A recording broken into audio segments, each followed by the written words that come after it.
Barcelona was one of the richest and most powerful football clubs in the world. They had Messi, Neymar, Suarez, Iniesta, and some of the biggest stars in football. So how did Barcelona end up drowning in debt? For years, Barcelona was making enormous amounts of money, but they were also spending it incredibly fast. Then Neymar changed everything.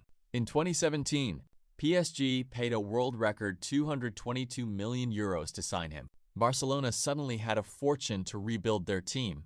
But instead of replacing Neymar with one superstar, they spent huge amounts on players like Felipe Coutinho, Ousmane Dembélé, and Antoine Griezmann. Those three transfers alone cost Barcelona hundreds of millions of euros.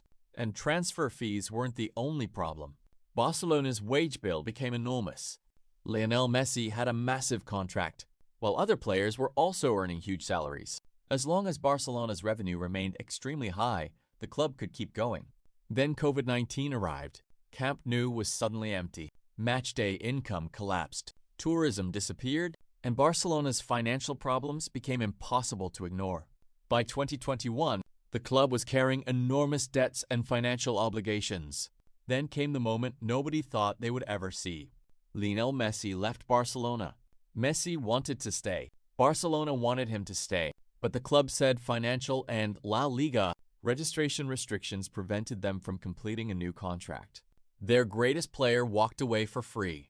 Barcelona eventually began using controversial financial deals that became known as economic levers. The club sold portions of future revenue and other assets to bring money in immediately. That helped Barcelona sign players and remain competitive, but it came with a cost.